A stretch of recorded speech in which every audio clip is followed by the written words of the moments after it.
Anuario Dominicano de Propiedad Intelectual, ANUDOPI. El Anuario Dominicano de Propiedad Intelectual es una publicación anual de la Fundación Global Democracia y Desarrollo, FUNGLODE, especializada en temas relacionados con la propiedad intelectual e industrial.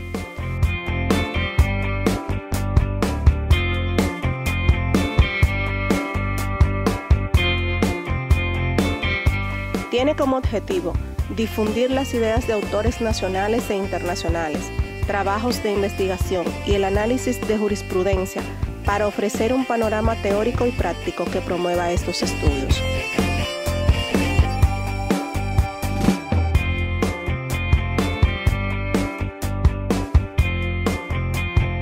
Solo se publicarán trabajos originales e inéditos, los cuales deberán ser acompañados de un resumen en español y en inglés de no más de 200 palabras cada uno y de 5 palabras claves en ambos idiomas.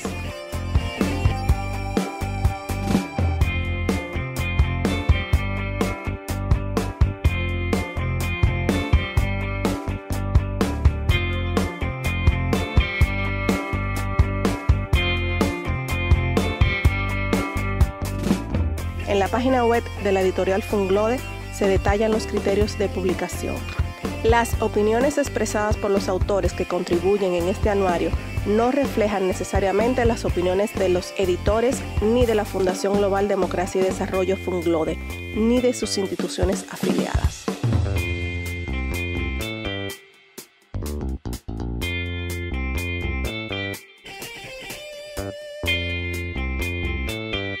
Tamo en Cine, Festival de Cine Global. Temas globales, historias personales. Vuelve el más importante evento cinematográfico del país. Que no te lo cuenten. La quincena de la cinematografía dominicana. Más productores, más directores, más estrellas cinematográficas, más películas, más cortometrajes, más documentales, más talleres cinematográficos educativos, más escuelas, más colegios, más festival. Síguenos en nuestras redes sociales. Festival acreditado por la FIAP. FUNGLODE. 20 aniversario.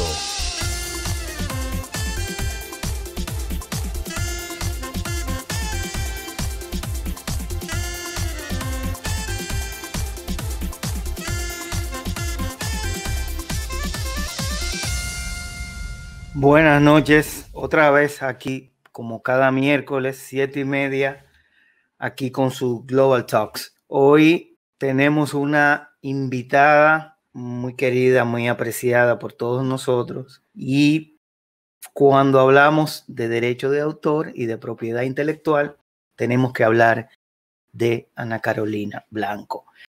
Sin más preámbulo, vamos a darle la palabra a Ana Carolina Blanco para que ella misma empiece a hablarnos de lo que es la propiedad intelectual. Adelante, Ana. Gracias por esa presentación. De verdad, esto ha sido ya un toque de queda, tu programa, porque esto es un programa ya. Así mismo, un programa. Bueno, mira, el tema que hoy vamos a tocar es un tema muy interesante. Así como tú decías, la propiedad intelectual está en todo lo que nos rodea, o sea, en nuestro celular. Mira, es tan así que uno no sabe cuando uno enciende su carro, hay patente. Cuando tú coges tu celular también hay patente, hay marca, lo que tú tienes puesto, todo lo rodea la propiedad intelectual. Entonces, realmente es un área del derecho que no es muy conocida. La ley tiene más de 20 años ya y realmente, sí, porque ya este año se acabó, y realmente es un tema todavía que las empresas ni siquiera piensan en eso, más que su nombre comercial. Pero para el día de hoy quisimos enfocarlo un poquito al cine, dado que Global Talks y Festival de Cine que tú diriges es de mucho interés para esta audiencia. Entonces, pasando un poquito la presentación, pues vamos a ver la propiedad intelectual en el cine. Obviamente la propiedad intelectual se refiere a todos los temas, ¿verdad?, que salen de tu intelecto. Todo lo que se crea como en ambiente literario, científico, eso lo protege el derecho de autor, ¿verdad? Y en el terreno industrial, ahí tenemos patentes, tenemos diseños industriales. Las patentes son también modelos de utilidad y patentes de invención. que son dos cosas muy diferentes, o sea, son parecidas porque son las dos patentes, pero una tiene más requisitos que otra. También están lo que nosotros todos conocemos, ¿verdad? Como los nombres comerciales y las marcas, las indicaciones geográficas y todo eso pues lo cubre la propiedad industrial. Pero hay una gran diferencia entre esos dos derechos, aunque conforman la propiedad intelectual. Son dos derechos que la conforman. Y por eso antes se concebían como dos cosas separadas. Nosotros tenemos dos leyes separadas, no hay una sola ley de propiedad intelectual. Y la OMPI, que es la Organización Mundial de la Propiedad Intelectual, pues unió esas dos ramas y dijo, esto lo conforma la propiedad intelectual, el derecho de autor y la propiedad industrial. Entonces, la primera, el derecho de autor, nace desde el momento en que tú lo creas, si tiene suficiente originalidad. Ese es el único requisito, que sea original, que haya ausencia de copia, ¿verdad? Entonces, si tú escribiste un poema, eso nace, tu protección nace inmediatamente, tú terminas el poema. No requieres registro, ¿verdad? Y eso lo dice el Convenio de Berna. Es muy interesante la historia del Convenio de Berna. Realmente voy a hacer una capita sobre eso. El Convenio de Berna fue promulgado prácticamente, el sponsor fue Víctor Hugo, porque resulta que después de que nace la imprenta de Gutenberg, la imprenta fotocopiaba, o sea, esa era la fotocopia de antes y permitía entonces que se copiaran esos libros con más facilidad y llegar afuera de los límites territoriales. Y la propiedad intelectual es territorial, eso significa que es para el país que exige la protección.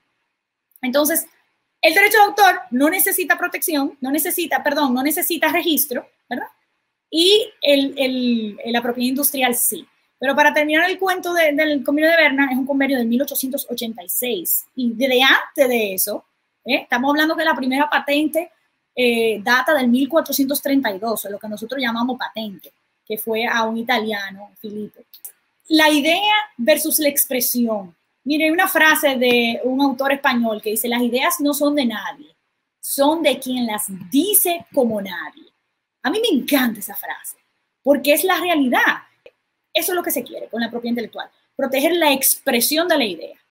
El derecho de autor, en este caso, en esta rama del derecho, protege obras teatrales, música, cine, libros, revistas, anotaciones, sermones, clases, todo. Hay jurisdicciones, por ejemplo, la de Estados Unidos, que exige que esto sea fijado. Eso quiere decir que tenga un soporte. Por ejemplo, que yo un cuadro lo pinte en un canvas, ¿verdad? La nuestra no exige el soporte, lo protege independientemente del soporte en el cual fue creado. Eso es muy interesante eso antes, porque antes de que Estados Unidos fuera signatario del Convenio de Berna, Omar, habían muchísimas cosas que se perdían. Por ejemplo, obras teatrales, cuando no existían los videos, hacían sus obras teatrales y ¿cómo se llama esto? El de mimo. Y no fueron protegidas porque se perdían. Entonces, realmente la tecnología trajo consigo eso de las fijaciones. ¿Qué pasó con el tiempo? Perdón. Mira, Huáscar, ya está Huáscar ahí. ¿Qué pasó con el tiempo, con todo eso que se perdió? ¿Alguien la tiene o pasó a dominio público? Miren, es interesante el recorrido que tiene una obra. Les explicaba en el derecho de autor, la obra nace cuando el autor la crea.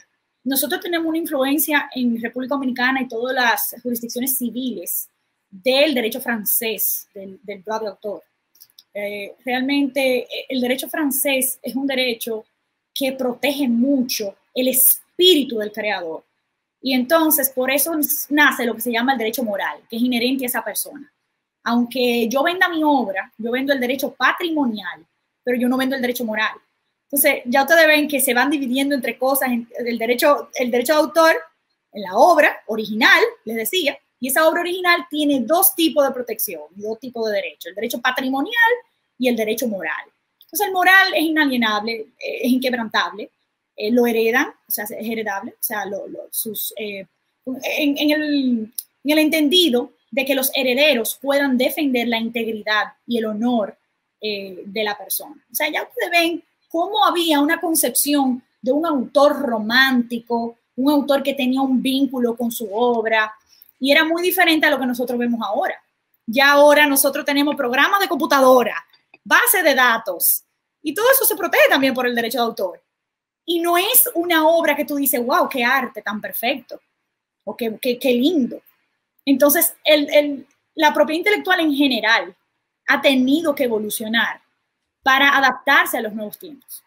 Y eso es algo que ahora mismo lo estamos viviendo, y voy a tocar un poquito al final de la diapositiva, para que entendamos cuáles son los problemas que ahora está viviendo la propiedad intelectual, el sistema en general.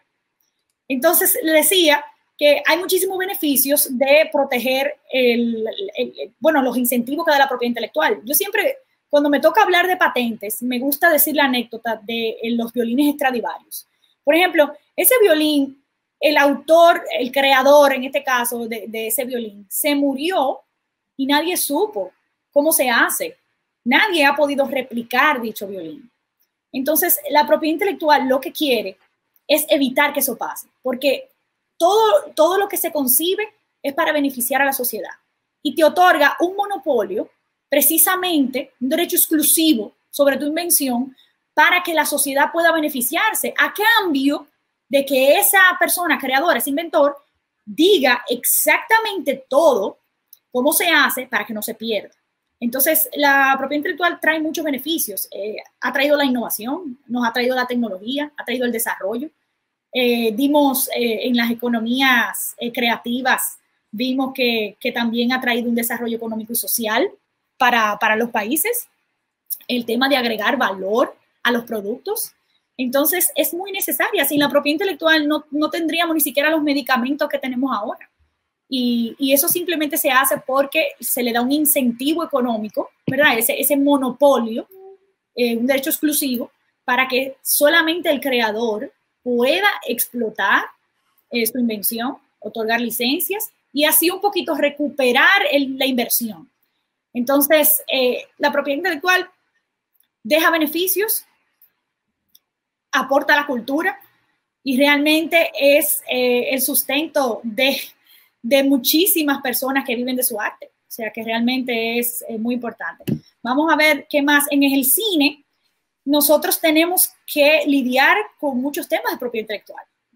No solamente del derecho de autor, señores. Tenemos también que yo tengo que registrar un nombre comercial, eso iniciando por ahí. Luego, las películas, que usualmente no lo hacen, pero deberían registrar una marca. Deberían registrar el nombre de la película.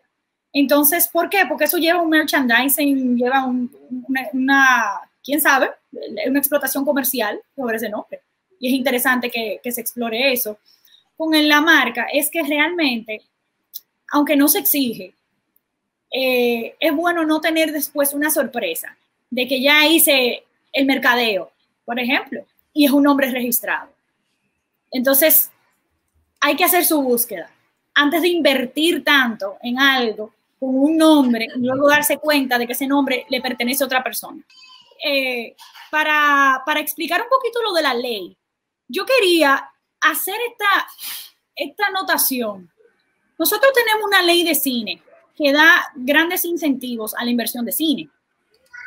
Pero hay algo importante que se tiene que tomar en cuenta y es que si no hay un acuerdo entre las partes, nuestra ley presume que la obra se ha cedido al productor en forma exclusiva. Miren, aquí hay una gran diferencia entre otras jurisdicciones.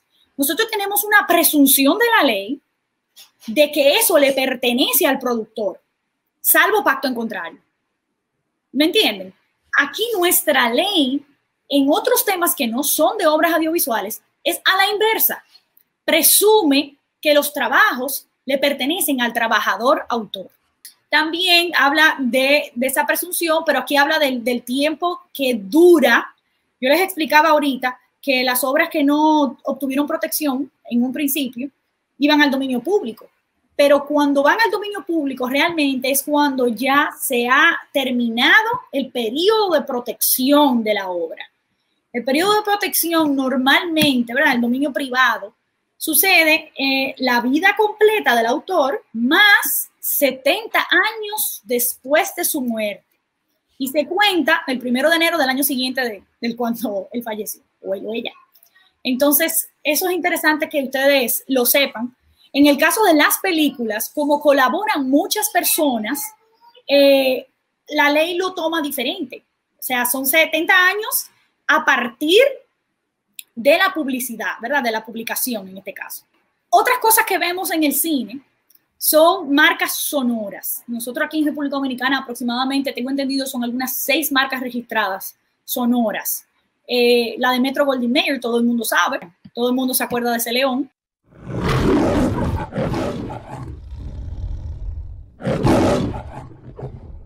Y Fox.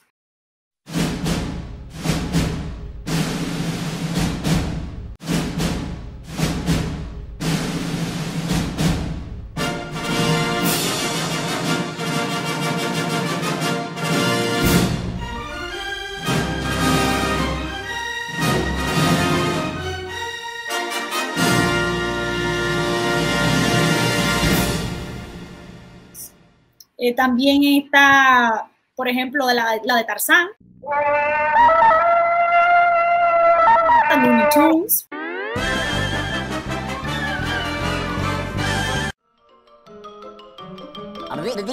That's all, folks. En Estados Unidos muchas obras pasaron al dominio público no necesariamente porque transcurrieron el periodo, sino porque antes de que ellos fueran signatarios del Convenio de Berna, esas obras tenían que volver a hacer un registro. Y muchas veces a los autores se les olvidaba, había un periodo, y ellos lo hacían así. Realmente la lógica no era mal. El legislador entendía que el autor era una persona humilde, que no tenía dinero y que cuando negociaba su obra la daba por muy poco. Por eso hacía ese registro para que tenía esa oportunidad nuevamente para que pudiera renegociar los términos y conseguir más dinero. Si era un hit, podía volver a registrarla y ahí ya podía volver a exigir otro tipo de derecho. Pero bueno, eso era en Estados Unidos, ya eso no existe. Ya la obra, como les explicaba, nace desde el momento de la creación. Y aquí en nuestro país, obviamente usted lo registra. El registro es una prueba fehaciente de paternidad. Siempre es bueno registrar sus obras. Y nosotros la debemos de registrar en la Oficina Nacional de Derecho de Autor, en la ONDA. Una API es para los nombres comerciales. Vamos a los casos. Bueno, sí, han habido muchos casos interesantes.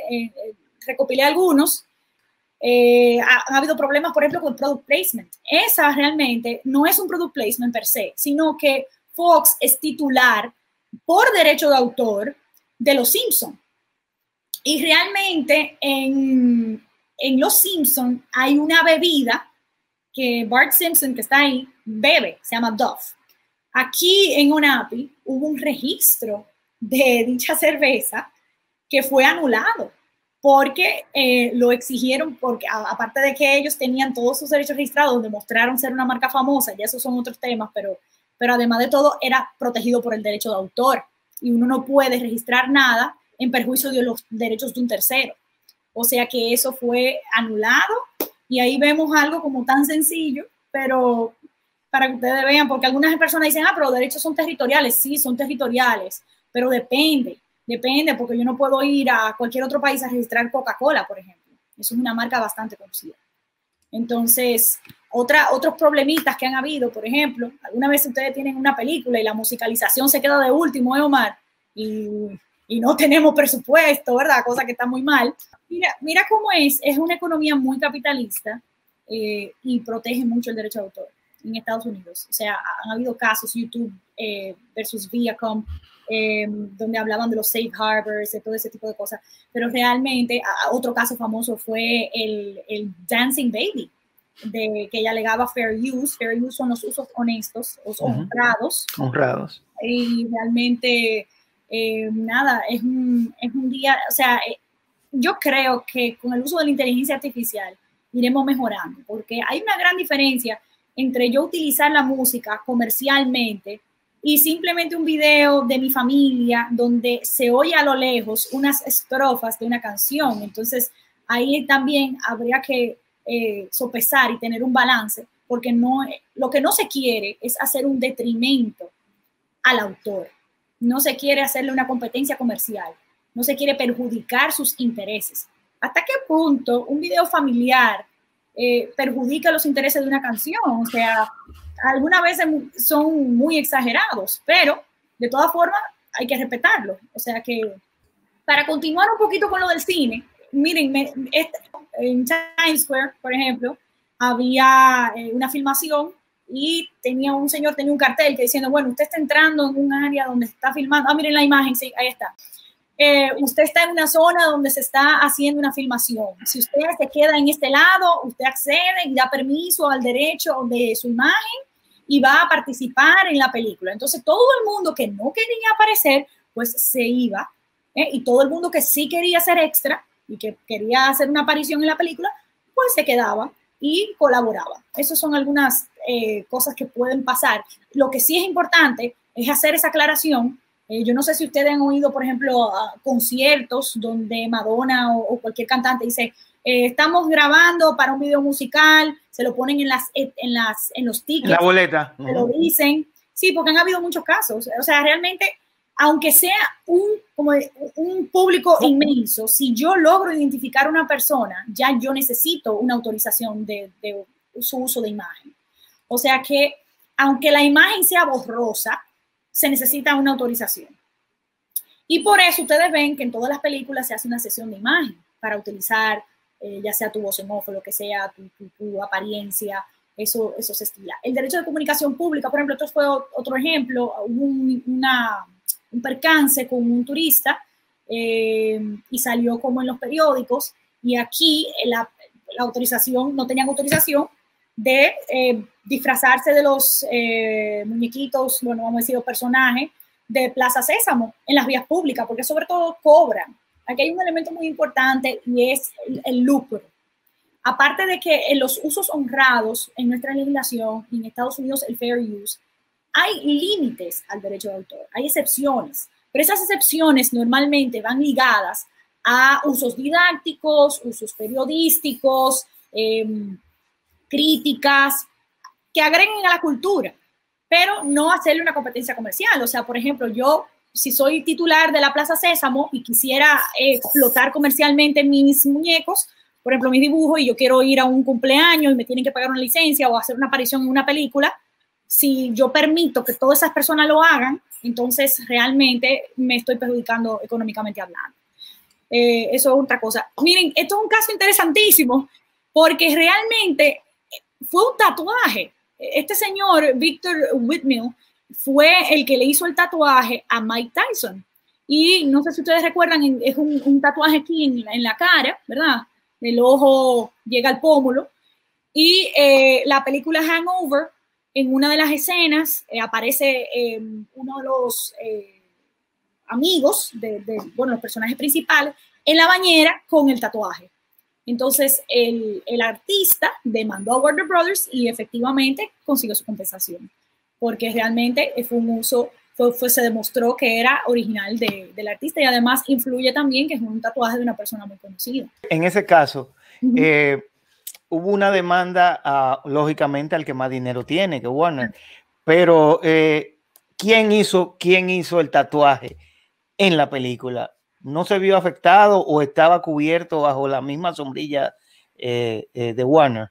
Mira, quien hizo el tatuaje en la película fue el que efectivamente violó los derechos, o sea, pudo haber hecho una estrellita.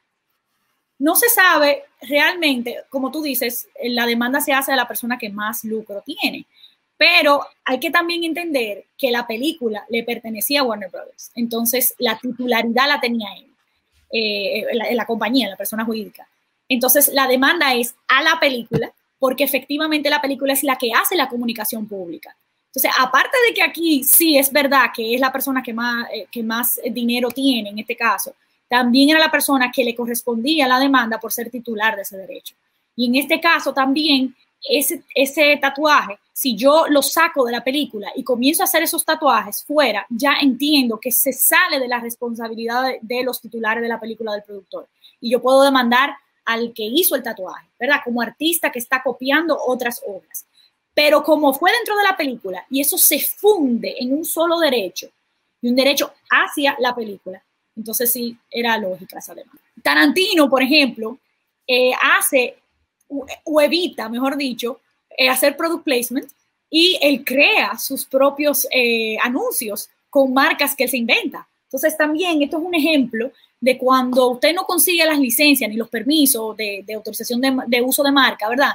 Usted puede crear todo un producto para su película y así evitar tener problemas, ¿verdad?, de violación de derechos de terceros.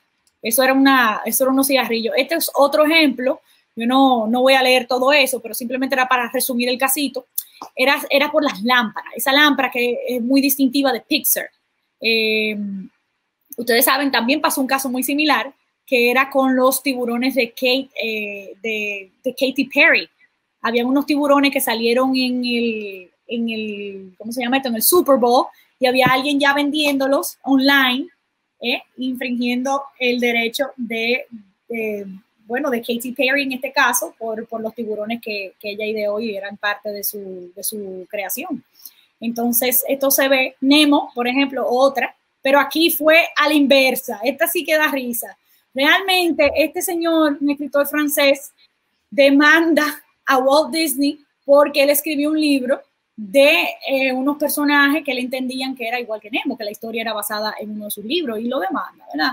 Pero realmente Disney y Pixar demostraron que la película fue primero, o sea, que antecedía al libro, y terminaron demandando al escritor. Porque realmente cuando usted vaya a hacer una demanda de propiedad intelectual, asegúrese primero de que realmente usted tiene la razón, ¿verdad? De que usted hizo esa obra que es originaria, que la escribió sin ninguna influencia de nadie, que tiene sus registros, y averigüe cuándo se creó la otra obra, porque usted no se va a meter la pata, pero eso le pasó.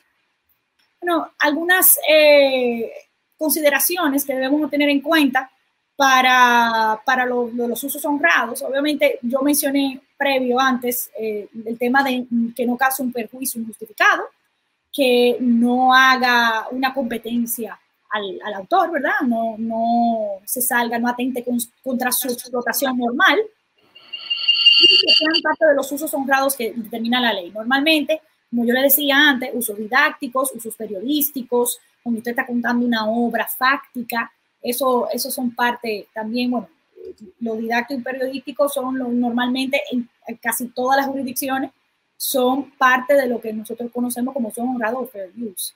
Para los que están comenzando, ¿verdad?, con el tema de película y el derecho de autor, o no necesariamente el derecho de autor, sino en general con el derecho, es que pensar una idea original, ¿verdad?, una historia que usted quiera contar, en este caso, y si en dado caso yo la quiero basar en un libro, yo tengo que pedir autorización y hay que firmar un contrato de adaptación de esa obra guión. O sea que no es lo mismo. Debe pagar sus licencias, ¿verdad? Si va a hacer una obra por encargo, también hay que hacer un contrato de obra por encargo. No es estilo de, Omar, escríbeme eso ahí que quiero hacer una película. Entonces, esa cotidianidad, ya hay que ir un poco formalizando las cosas y dejando todo por escrito. Entonces, los otros pasos que tenía era básicamente cuando usted vaya a promocionar su obra o buscar inversión, normalmente también se puede pedir contratos de confidencialidad, y la última etapa era registrar su guión. Una segunda etapa, ya todo aquí Omar es un experto en tema de película, a nivel general, claro, usted tiene que tomar en cuenta los seguros, los permisos, lo de rodaje aquí en VGCine, el tema de la logística, ¿verdad? El plan de rodaje, contratar al crew, esa contratación lleva contratos, el tema del elenco y el reparto, el derecho a imagen que ya les mencioné, el tema, todo lo que conlleva una producción. Bueno, todos conocen la etapa de producción, por ejemplo, hay que tener cuidado, que ha pasado mucho, Omar. Mira, hay producciones que graban en un centro comercial y salen todas las marcas, los logos, las figurativas, los signos distintivos, ¿verdad? Y no pedí permiso. Señores, hay que tener en cuenta también que en nuestro país son franquiciatarios. O sea que el titular de esos logos o sea, de esas marcas. No necesariamente se encuentra en el país para autorizarte. Uno debe de canalizar eso con quien tenga un poder para poder firmar, la redundancia, y autorizarte al uso de esos logos. Como todo es con prisas, porque en producciones todo es para ayer, algunas veces eso se pasa. Entonces, uno tiene un tiempo, porque en lo que uno edita la obra y sale, eso se puede ir logrando. De todas formas, si usted no consiguió las autorizaciones, pues bórrelo. Invéntese uno, como hace Tarantino. ¿Y qué más? La etapa de postproducción, ahí viene ya lo que son los contratos musicales, licencia y este tipo de cosas, la musicalización, la edición, que también conlleva contratos, y la quinta etapa, la distribución. Nosotros en República Dominicana estamos mejorando, Omar, tú sabes más que nadie de eso, para lograr mejores distribuciones de las películas que tenemos. En esta época de pandemia, tú puedes entrar a Netflix o a Amazon, a cualquiera de esas plataformas, y tú ves sin número de películas que ni siquiera nos llegan a los tobillos a nosotros, pero están en esa plataforma, y es porque han conseguido una buena forma de distribución. Tocaste algo clave. En esta pandemia, nosotros definitivamente entendimos la importancia de las artes y el derecho de autor en general. O sea, nadie hubiera sobrevivido una cuarentena sin Netflix, sin Spotify, sin prácticamente entretenerse. Y eso realmente lo entendimos. La gente, ¿qué hacían en España, en Italia? Cantar en los balcones. La gente tocaba música, o sea, eso fue un escape. Y bien como tú decías, en Netflix hay películas que quizás nosotros tenemos muchas películas más competitivas, pero hubo una crisis de contenido. Realmente no se podía grabar.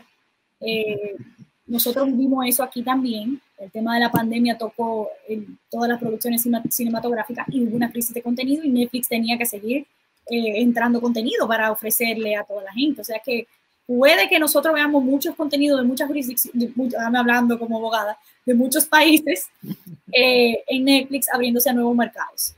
Y realmente yo creo que ya para finalizar, esto me parece sumamente interesante. Yo no sé si ustedes se acuerdan, en una de las escenas de Misión Imposible 3, a Tom Cruise hace que un personaje, en este caso era Philip Seymour Hoffman, que hablara en la escena, ¿verdad? Y él le grababa las vocales, etcétera, y hacía que hablara exactamente igual como él. O sea, eso que ustedes ven ahí, lo estamos viviendo en nuestra realidad de ahora.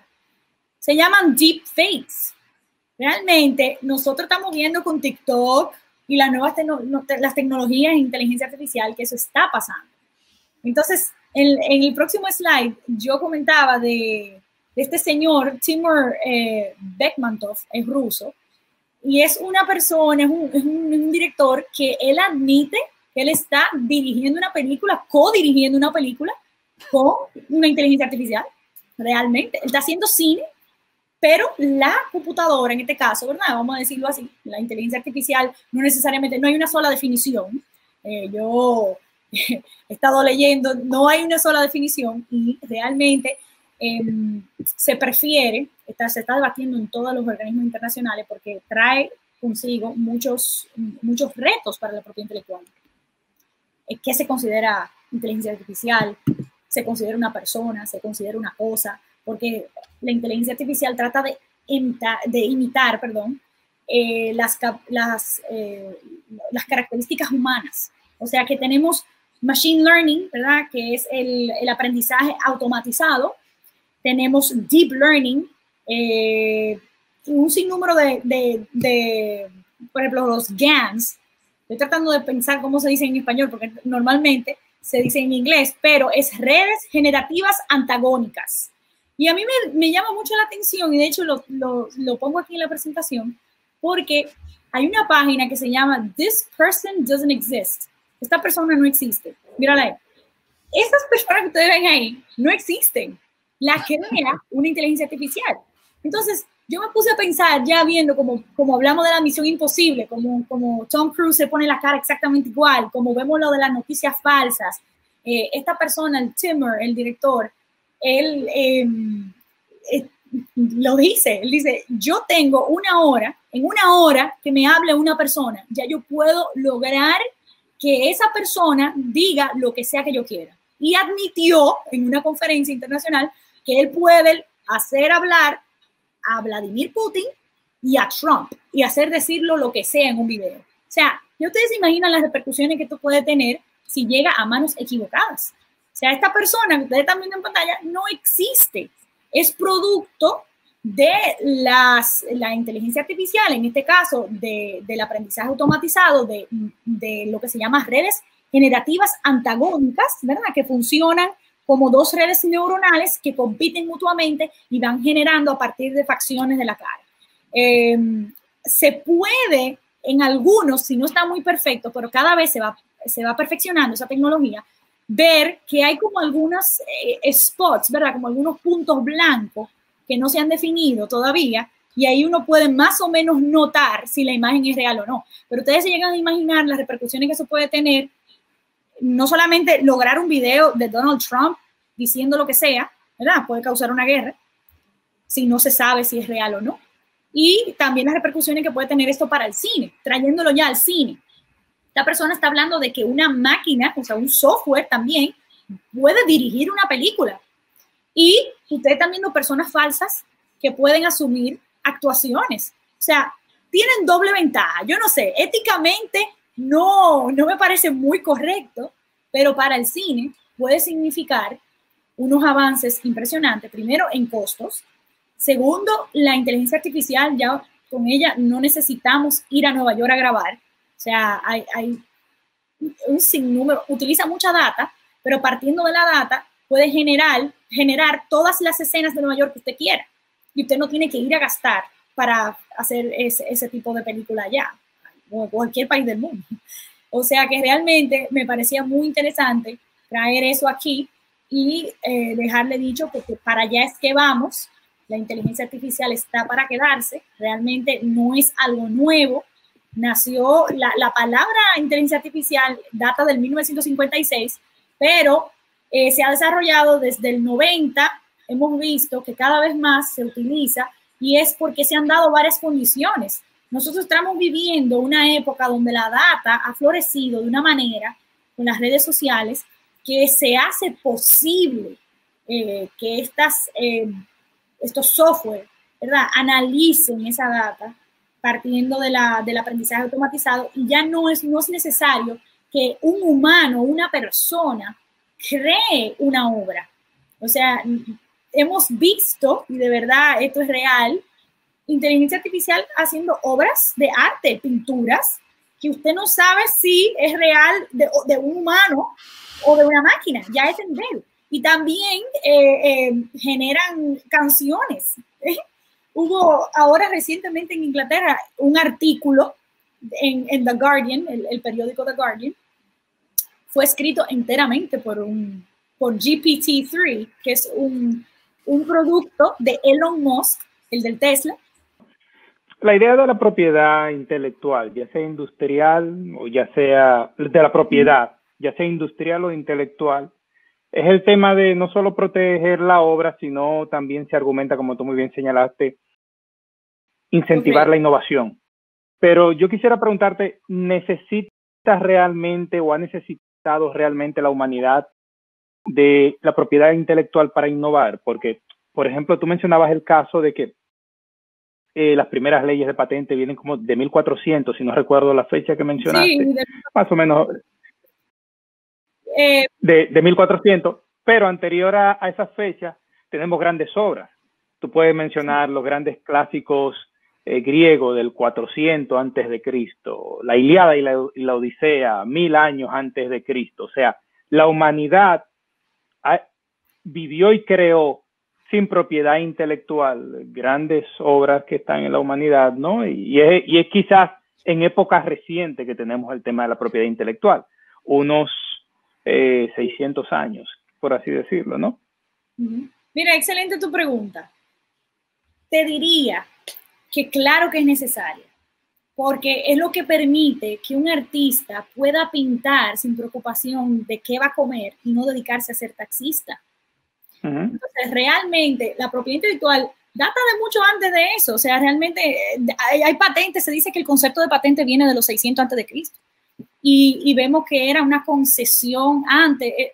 ha evolucionado. Antes se entendía como una concesión del rey, ¿verdad? En las monarquías, para que un allegado al rey fuera el único que trajera un vino de tal sitio. Venían como más que nada como distribuidores exclusivos. Y luego se demostró que no podemos proteger simplemente porque tú seas o tú eres la persona que pueda traer. Tenemos que protegerlo porque sea innovador, porque vaya a aportar a la sociedad. Igualmente con las artes, para que sea original. Yo le mencionaba de Víctor Hugo, en la Asociación de Propiedad Intelectual Internacional. Cuando vino la invención de Gutenberg, fue que ellos se dieron cuenta diciendo, ven acá, pero entonces nosotros los franceses escribimos nuestras obras y en Bélgica y en Suiza la fotocopian y ya no ganamos ningún dinero. O sea, no nos protegían los derechos fuera de su territorio. Entonces, por eso nacen los tratados internacionales que conciben la propiedad intelectual.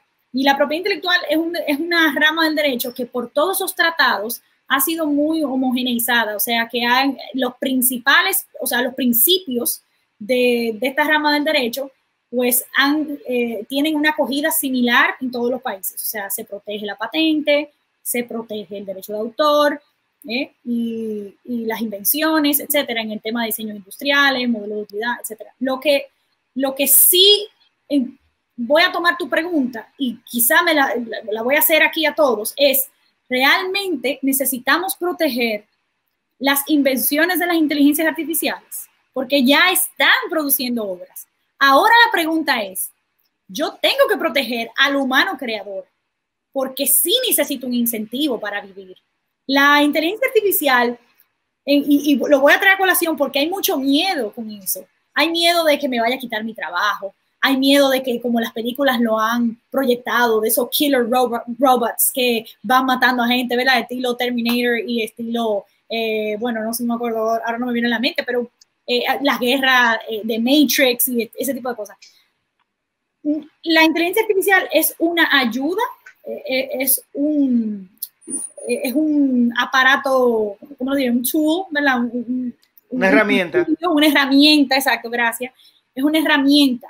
Y realmente nosotros, como humanidad, tenemos que pensar si es necesario proteger esas obras o no, o cómo va a pasar, porque realmente nosotros estamos viviendo la cuarta revolución. Pero sería en términos prácticos, perdón, en términos prácticos proteger cuando el mundo caiga a eso que tú describías, quizás diseñar películas, diseñar canciones, incluso yo he visto, por ejemplo, personas que han creado poemas utilizando rutinas, algoritmos que combinan palabras y frases de otros poemas y te crean un poema totalmente nuevo. Simplemente algoritmo. Y llegaremos a un momento donde veremos, por ejemplo, libros de poemas que fueron creados por algoritmos.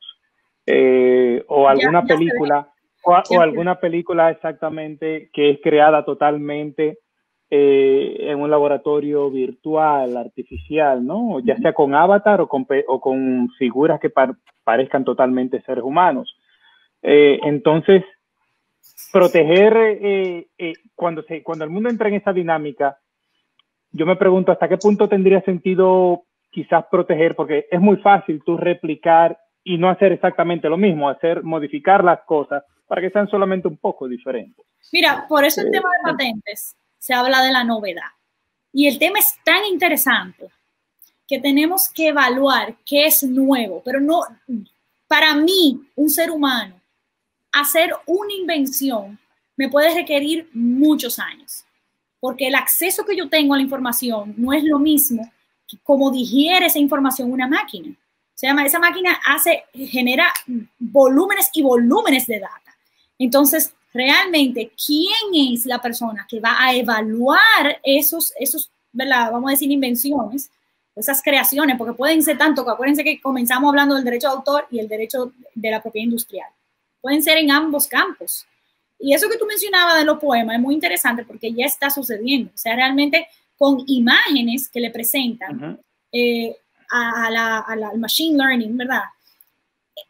Genera un poema de las imágenes, porque la data que tienen es que interpreta cada imagen, ¿verdad? Con una palabra. Entonces, genera varias versiones de poemas de la misma imagen y van perfeccionándose, porque hay algunas cosas que no tienen mucho sentido, pero otras sí. Y realmente uno no se va a dar cuenta si ese poema fue un humano o no. Yo creo que va a llegar un punto donde nosotros vamos a tener que redefinir el tema de originalidad. ¿Qué es original? Porque antes quizá un elemento pictográfico, por decirlo así, era original, ¿no? Un muñequito simple. Pero ahora eso lo hace cualquier persona y no es original. Nosotros tenemos, por ejemplo, Google, tiene un experimento que tú tratas de dibujar algo y él te lo perfecciona con inteligencia artificial. Y eso se utilizaron muchos dibujos de mucha gente, ¿verdad? Y esa data se analizó y te da varias versiones bien realizadas, bien hechas. Programas como Prisma también, que te mejora, te hace las obras de la fotografía como si fueran obras de arte. O sea que hay un sinnúmero de cosas. Yo creo que nosotros vamos a evolucionar, así como nosotros evolucionamos en la era industrial. Ya estamos viviendo, como dice en el Foro Económico Mundial, el propulsor del Foro Económico Mundial, que estamos viviendo la cuarta revolución industrial. Y yo totalmente lo creo. Ya nosotros no vamos, nadie que vaya a hacer una invención de esa magnitud no va a dejar de utilizar una inteligencia artificial. Lo que nosotros estamos pensando ahora es si se debería lograr que hagan que sea transparente y que revelen esos algoritmos, porque resulta que nosotros, el sistema de la propiedad intelectual nace, acuérdense que lo hablamos, por la difusión del conocimiento, para que cuando ya pasen los 20 años en nuestro país de protección de una patente de invención, eso se quede para que la humanidad pueda utilizarlo. Miren un ejemplo, las impresoras 3D se inventaron hace más de 20 años y ahora es que estamos oyendo de las impresoras 3D. ¿Qué pasó? Bueno, esperaron que la patente venciera y ahora todo el mundo lo utiliza. Y se han desarrollado invenciones que incluso hemos visto que en pandemia han habido impresiones de ventiladores, impresiones de mascarillas. Exacto. O sea que es una evolución de la sociedad. Ya uno no va a necesitar. Hubo una escasez de mascarilla, la imprimí si tenía los materiales. O sea que realmente yo creo que en general se beneficia a la sociedad y en general entiendo que los principios que protegen la propiedad intelectual han sido los causantes de este avance de la tecnología que tenemos hoy y definitivamente hay que buscar un sistema para protegerlos. Ana, una pregunta okay. Sí, dale. No, te iba a preguntar en esa línea para ya que estamos en lo tecnológico. En el mundo del software existe toda una corriente que se llama copyleft. Así mismo como existe el copyright, existe el copyleft. Y el copyleft básicamente aboga por la creación, ahí está todo el movimiento de la creación del software libre, el software con código abierto. Fue muy promovido por Richard Stallman, uno de los creadores de Linux, o la kernel de Linux, junto a Linus Torvalds. Y básicamente estas personas abogan por la creación y colocación de software, donde el código está abierto, cualquiera puede tocarlo, manipularlo, modificarlo, obviamente dar crédito a quien creó, así uno ve. Y esa corriente ha creado un gran impulso en la innovación. Por ejemplo, en el uso de algunas herramientas, yo estoy en el campo de la economía y del análisis estadístico, y se han desarrollado algunas herramientas o software estadístico que son totalmente gratuitos bajo esa modalidad, ¿no?, de open source, que están realmente tomando la delantera a software de mercado con licencia, copyright, ¿no?, que resultan ser bastante también costosos.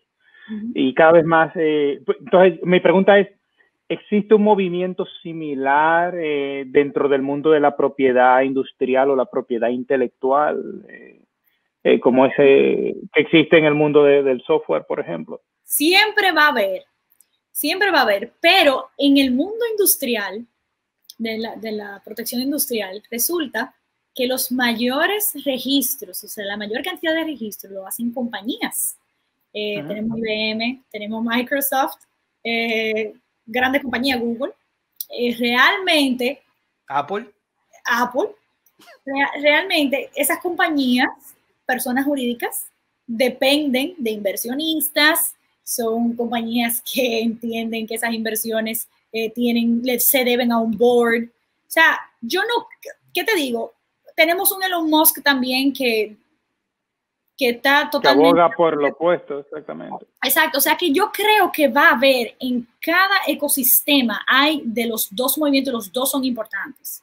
Hay un movimiento muy importante del copyleft que te permite generar diferentes programas, pero sinceramente el copyleft, y no es que yo tenga mis reservas, o sea, realmente los grandes drivers en inglés, ¿verdad? De las innovaciones, los grandes cambios han venido por las inversiones en Research and Development, que son en investigación y desarrollo. O sea que es bueno tener, pero realmente la propiedad intelectual, si tú te pones a pensar, tiene esa concepción. Lo que pasa es que hay que esperar 70 años, que eso es otra cosa que quizás ya hay que replantearse. Ya estamos viviendo un mundo de las tecnologías tan rápido que 70 años quizás para esta evolución de inteligencia artificial y software, porque el software se protege por derecho de autor, en teoría es derecho de autor. Cuando se protege por patente es porque tiene un efecto, o sea, un efecto tecnológico, ¿verdad? Produce un efecto tecnológico y tiene que verse también el tema de la altura inventiva. O sea, el software es una de las áreas más grises que hay, porque primero se puede obtener protección por derecho de autor, pero también si tiene ese efecto, como yo le decía, técnico, ese efecto técnico, se pueden proteger por patentes. Entonces, hay personas que dicen que el software no puede ser protegido por las dos ramas, uno que tiene 70 años, ¿verdad? En algunas jurisdicciones, y otro que tiene por patente 20 años. Entonces, después de que pasan los 20 años, si el autor de ese software, o en este caso, si hay una cesión al productor, en este caso cuando se habla de software y hay una cesión, se toma en cuenta la fecha de publicación. Pero definitivamente la idea es que son muchos años y tiene doble protección. Sí. Y realmente la propiedad intelectual tiene que encontrar un balance entre te voy a otorgar esos derechos exclusivos para que tú puedas recuperar y puedas seguir invirtiendo en desarrollos, y también tengo que dárselo a la humanidad, a la sociedad, para que pueda a partir de eso disfrutar y crear nuevas ideas. O sea, Ana, aquí, antes que Huáscar, una preguntita que te hicieron a través, la voy a poner ahí para que tú veas. ¿La puedes leer? Sí. Me gustaría que hables sobre las obras en colaboración protegidas por los derechos conexos de autoría, ya que muchos realizadores están optando por crear obras compuestas en diferentes aportaciones. Bueno, miren, las obras en colaboración, la ley nuestra define las obras en colaboración cuando hay una jerarquía, y esa jerarquía, por ejemplo, las obras se funden en uno y la cesión cae sobre el editor. Por ejemplo, imagínense una enciclopedia donde no se puede dividir las aportaciones. Hay obras colectivas que son diferentes, y las obras colectivas, por ejemplo, son más de 2 personas que hicieron un libro, pero yo hice un capítulo, tú hiciste otro, y sí hacemos una obra colectiva. Realmente esas son las obras en colaboración. Esas son obras compuestas también, o sea, la ley las ve. Cuando me hablan de derecho conexo, yo entiendo el derecho conexo como los derechos que son cercanos al derecho de autor. Por ejemplo, un derecho de un intérprete o ejecutante. El intérprete es el que ejecuta, o sea, un actor, el ejecutante alguien de una orquesta. Entonces, esos son los derechos conexos. La pregunta en ese caso mezclaba el derecho conexo con el derecho de las obras en colaboración. O sea, ¿qué está pasando con las obras en colaboración hoy en día? Por ejemplo, que noto un poquito, y es preocupante, que las redes sociales han hecho que, por ejemplo, yo subo un poema y alguien me recomienda cambiar algo, o un libro abierto donde hay foros que las personas aportan ideas. Entonces, realmente, el que sale con el crédito es el que tiene el libro, la titularidad, pero en realidad fue creada por más personas, ahí han habido aportes. Lo que pasa es que todo se presume como una cesión, ¿verdad? Se puede suponer que si tú subes, vamos a decir, colabórenme en esta canción o hagan algo, yo te lo mando, tú estás accediendo a colaborar. Y lo normal es que una persona reconozca que ha tenido esas colaboraciones, ¿verdad? Pero no sé si con eso contesto la pregunta, Omar, más o menos. No sé si una sola persona se quedaría con los derechos generales aunque fuera una composición colectiva. Sí, o sea, vamos a ver, muy buena la pregunta. Hay que estipularlo en un contrato. Miren, el artículo 5 de nuestro ordenamiento establece que las personas naturales son los autores, pero las personas jurídicas obtienen la titularidad derivada de las obras. O sea que, aunque solamente sea una persona el autor, o dos, o tres, una compañía puede ser titular del derecho. Entonces, normalmente, cuando yo comencé diciendo que en nuestro ordenamiento hay una presunción a favor del autor. Si no hay un contrato, se presume que es del trabajador autor. Por eso comencé diciendo que muchas veces las empresas no saben de este tema y solamente creen que hay que registrar el nombre, constituir la compañía y ya. Pero realmente los contratos de trabajo deben estipular las creaciones de los empleados, porque depende de qué se trata. Si es una agencia creativa, por ejemplo, de publicidad, que se entiende que el trabajador debe colaborar creativamente, eso debe de estar estipulado. Igualmente, si trabaja en un periódico, los artículos que haga en la naturaleza de su trabajo, pues debe haber una sesión, si la hay o no, no sé, dependiendo del contrato, hacia esa persona. Pero muy buena la pregunta de los trabajos en colaboración. Hay que analizar las obras en colaboración, obras compuestas, en otros ordenamientos existe, obras mixtas, esas las obras composiciones. Y algunas veces en esas obras compuestas hay obras que son separables, o sea, usted la separa y es una obra, y hay otra, es otra obra, y hacen una composición. Entonces, hay obra colectiva, obra compuesta, hay diferentes tipos, y normalmente eso debe estar regulado sobre quién recae esa titularidad. Huáscar, está muy callado, ¿qué pasa? No, estoy disfrutando, Ana, antes que todo te felicito, estoy como si fuera en Disney World, porque estoy maravillado por varias razones. Número uno, porque el tema de la propiedad intelectual me apasiona, y número dos, porque estoy escribiendo justamente un pequeño artículo que se llama Decisiones basadas en estimaciones versus evidencia. Dos puntos, la revolución de los datos. Y ahí estoy tratando precisamente todo lo que tú hablas de machine learning, del Internet de las cosas. Y en relación a lo que dice Harold, te iba a hacer una pregunta que va muy orientada a algo que él dice, que yo veo que va en contra con los derechos de autor. Lo voy a hacer brevemente porque ya ustedes lo trataron, que precisamente los principales software que han permitido el desarrollo de la Big Data, hay uno que se llama Haddock, hay otro que se llama Spark, son de código abierto, son de plataforma abierta, y precisamente sacar beneficio sobre plataformas abiertas que alimentan la inteligencia artificial, pues hay como algo, ¿verdad?, ético, moral, que hay como un espacio gris, ¿no? Pero entrando en otros temas ya, porque eso ustedes lo abordaron bastante bien, quiero hacerte dos preguntas. La primera es que nos diferencie cuál es la diferencia que hay, por ejemplo, entre el Acuerdo de Viena y el Acuerdo APIC de OMC con relación a los derechos de propiedad intelectual. Y la número dos también es que tú sabes que para medir la economía, el desarrollo económico, hay muchas variables que se utilizan, pero una de las fundamentales es la que tiene que ver con las patentes. Las principales economías son generalmente los que tienen mayores patentes en distintas áreas de la ciencia e inclusive en la parte también creativa, ¿no? En ese sentido, ¿cómo va República Dominicana en el tema de registro de patentes? Yo he visto que universidades como INTEC y otras van cada año haciendo un anuncio, pero quiero que me hables esas dos cosas. La diferencia que hay entre el Acuerdo de Viena con relación al derecho de propiedad intelectual, el APIC de la OMC, y cómo va República Dominicana en materia de registro de patentes.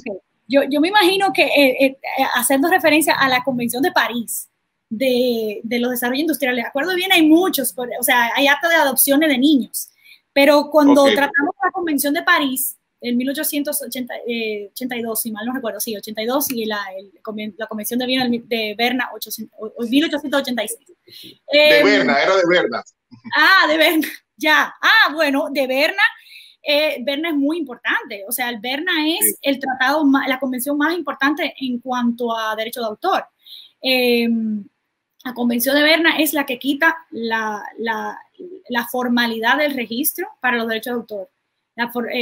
La Convención de Berna es la que hace que se protejan los derechos de autor en otros países también de los contratantes, pero yo lo busqué hace poco y hay 179 países signatarios a la Convención de Berna.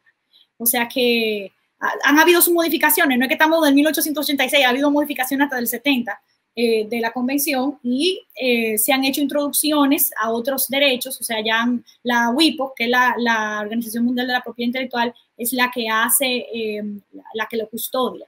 Y realmente nosotros hemos visto también cómo se han integrado con programas de computadora a la convención, o sea, ya han hecho otros tratados como el WCT, para el tema de todo lo que tenga que ver con tecnologías. O sea, han habido muchos más tratados que se han derivado de eso, ¿verdad? En tema de protección de datos, de la base de datos. O sea, no protección de datos, base de datos. La base de datos se protege por derecho de autor también. Y los programas de computadora. Yo no sé si comencé diciendo eso. Digo, hay un derecho romántico muy lindo de las artes, pintura, de la belleza, y hay otro que también es el mismo derecho de autor que protege los programas de computadora, que en teoría son expresiones también.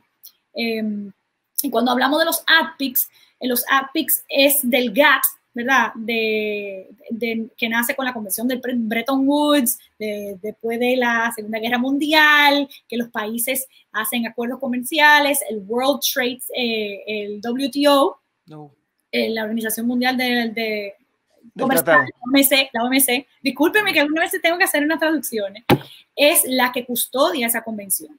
Entonces, ahí hay un capítulo del GATT que habla tanto como de las fitosanitarias, medidas fitosanitarias, del tema de antidumping, el tema de la propiedad intelectual. Básicamente, eso ha sido muy importante, sobre todo en patentes, para aquellos países que son en vías de desarrollo y con el tema de los medicamentos genéricos. O sea, en patentes también hay unas excepciones, licencias obligatorias que se tienen que dar cuando son medicamentos que puede que lo exijan, las licencias obligatorias. Se estaba hablando con el tema del COVID, de las vacunas, si se iba a dar tiempo o no a registrar patentes. Yo entiendo que hay algunas de las propuestas de vacunas que sí estaban haciendo los debidos registros de patente. Pero básicamente eso, regula el comercio que tiene que ver con la propiedad intelectual. O sea que el AdPic es más de un enfoque comercial y el Berna es un enfoque más romántico, es el espíritu del autor, es el derecho moral. El derecho moral es muy importante, por eso le decía que tiene una influencia del derecho francés totalmente, ese vínculo inquebrantable con la obra. Y a mí me encanta la Convención de Berna, o sea, realmente nace como una necesidad a las copias, a aquella copia en detrimento de las obras, para regular un poco lo que está pasando. Bueno, lo que pasaba en esa época, ahora ya nosotros estamos viviendo también ya otro nivel de temas de falsificaciones y temas de complicaciones que realmente son muy importantes también. Ana, una última ya pregunta, porque si nos llevamos de esto vamos a durar hasta las 10 de la noche, pero bien. Hay un comentario, te lo pongo ahí, de alguien. Vi un caso en un canal de TV que una persona contratada para producir un programa terminó registrando el programa a su nombre. Un caso... Y yo quisiera hacer una pregunta también, perdón, de algo muy actual de República Dominicana, para saber tu opinión como abogada y experta. Después de que tú respondas. Respóndele esa. En un canal de televisión que una persona contratada para producir un programa terminó registrando el programa a su nombre. Miren, esas cosas... Miren, primero tengo que saber más datos de esa persona. Porque ustedes se acuerdan que cuando proyecté en la ley, obviamente esos son para obras audiovisuales, pero encaja el tema, hay una presunción del productor. O sea, no sé si esa persona contratada era un productor o si el productor se entendía como la compañía que contrata a los empleados. La producción puede ser una persona jurídica. Entonces, habría que ver ese caso. Pero ahí definitivamente hay cosas que se salen del derecho de autor. Ahí estamos viendo una competencia desleal o no sé si él tenía un contrato de trabajo, ahí hay algo contractual también. En dado caso, aunque tenga un contrato y si no habla del tema de la cesión de los derechos o de licencia de uso de derechos y de nombre, ese tema hay que regularlo. O sea que aquí tenemos que tener en cuenta también eso, cuando se registran los nombres, a nombre de quién se registran, si es a nombre de la compañía, es de la compañía, si es a nombre de una persona individual, pues obviamente tienen que hacerse esos traspasos. Pero definitivamente ahí hay dolo. No conozco el caso de la pregunta, pero definitivamente hay un engaño, hay mala fe. Entonces, ese programa, si lo registró en la onda, si el nombre lo registró en ONAPI, la mala fe hay que demostrarla y se puede anular ese registro. Mírala, y la compañía era la productora, pero no lo había registrado. Bueno, una persona empleada. Esta persona que me hace la pregunta, definitivamente eso se puede revertir. Los certificados no son absolutos en ese sentido. O sea, eso se puede discutir en sedes administrativas y luego se tratan ya en el plano judicial, se hacen dependiendo de la resolución, ¿verdad? Después de que usted agota ese periodo administrativo, usted puede, ¿cómo se dice esto? Apelar esa sentencia y, bueno, luchar el caso en el derecho. La de Harold. La pregunta mía, Ana, tiene que ver con algo que uno escucha frecuentemente, sobre todo aquí localmente. Los restaurantes están teniendo el inconveniente de que deben de pagar o se les pide que paguen derecho de autor por la música que tocan. Muchos restaurantes reclaman o argumentan que, bueno, que ellos contratan servicios, por ejemplo, para su música como Spotify, y Spotify ya paga a los autores por cada vez que ellos sale una música de esos autores, ¿no? Entonces, ¿qué tú opinas de ese debate? ¿Dónde tú crees que va? ¿Qué solución va ese debate? ¿Dónde tú estás en ese debate? El mismo que tienen las clínicas aquí. Es el mismo debate. No es un impuesto, es un derecho. Los autores deben de recibir ese dinero, aunque usted tenga un contrato con Spotify, ¿verdad? Musical o con cualquier radio digital. Hay dos cosas que hay que tener en cuenta. Una canción es una canción, perfecto, pero la canción tiene derechos del fonograma, tiene derecho de autor. Pero no se estaría pagando dos veces, no, porque Spotify ya lo está pagando, no, por ejemplo, ¿no? Muy diferente, son cosas muy diferentes.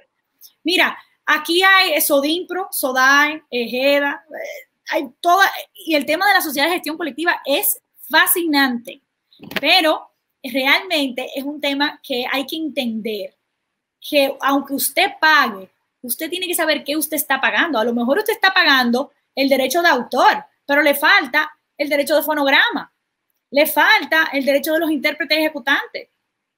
¿Me está entendiendo? Habría que ver la negociación. También he conocido de casos que dicen, ok, usted está pagando quizá las licencias que usted necesita pagar, pero hay un repertorio nacional. Si, por ejemplo, usted pone música de cualquier otro lugar, de radio, o si hay, que estas son otras cosas, pero si hay una banda tocando, igualmente.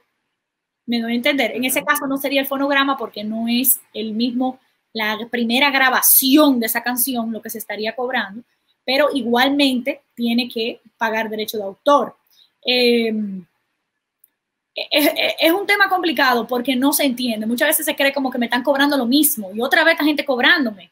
Pero es que no hay, en nuestro país no hay un pago único, no hay una ventanilla única. Se intentó, pero por lo regular en nuestro país se ha vuelto como un pago único. Eso es lo que he sentido de las personas que me han pedido algún tipo de opinión.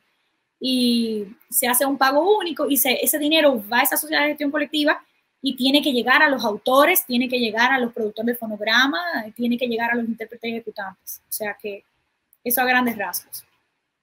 Bueno, Ana, muchas gracias por dedicarnos un poco de tu complicado tiempo. De nada, perdón. En nombre, sí, dime. Perdón, que sí, claro. Harold, hay algo muy importante. Para que una sociedad de gestión colectiva pueda cobrar, ese autor debe de estar registrado en esa sociedad de gestión colectiva. Y ellos deben de tener ese aval para cobrar por él, porque yo te estoy dando a ti el permiso de que cobres por mí. Entonces eso es algo muy importante también que hay que tener en cuenta.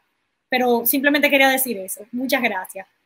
Gracias a ti, Ana, Harold, Huáscar, mi co-host. Nada, en la semana la próxima semana vamos a tener la ley de mecenazgo. Sí. Ana, estás invitada también. Y después, el 28, tendremos a Felipe Buitrago, sí, también con otra disertación. Ahí vamos a tener buenas preguntas para la ejecución. Así que gracias por la compañía, gracias por la atención. Anuario Dominicano de Propiedad Intelectual, ANUDOPI. El Anuario Dominicano de Propiedad Intelectual es una publicación anual de la Fundación Global Democracia y Desarrollo, FUNGLODE, especializada en temas relacionados con la propiedad intelectual e industrial.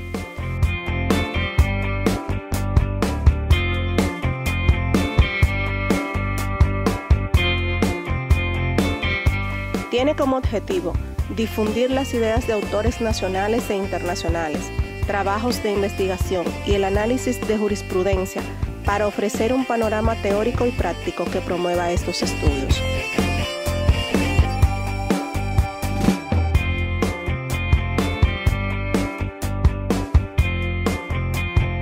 Solo se publicarán trabajos originales e inéditos, los cuales deberán ser acompañados de un resumen en español y en inglés de no más de 200 palabras cada uno y de 5 palabras claves en ambos idiomas.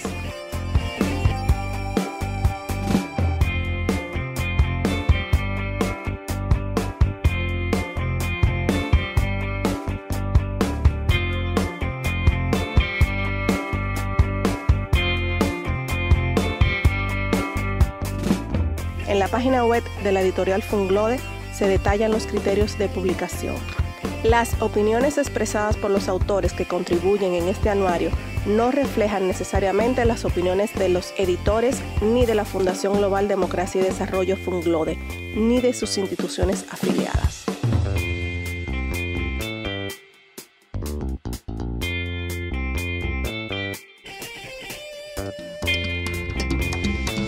Tamo en Cine, Festival de Cine Global. Temas globales, historias personales. Vuelve el más importante evento cinematográfico del país. Que no te lo cuenten. La quincena de la cinematografía dominicana. Más productores, más directores, más estrellas cinematográficas, más películas, más cortometrajes, más documentales, más talleres cinematográficos educativos, más escuelas, más colegios, más festival. Síguenos en nuestras redes sociales. Festival acreditado por la FIAP. FUNGLODE. 20 aniversario.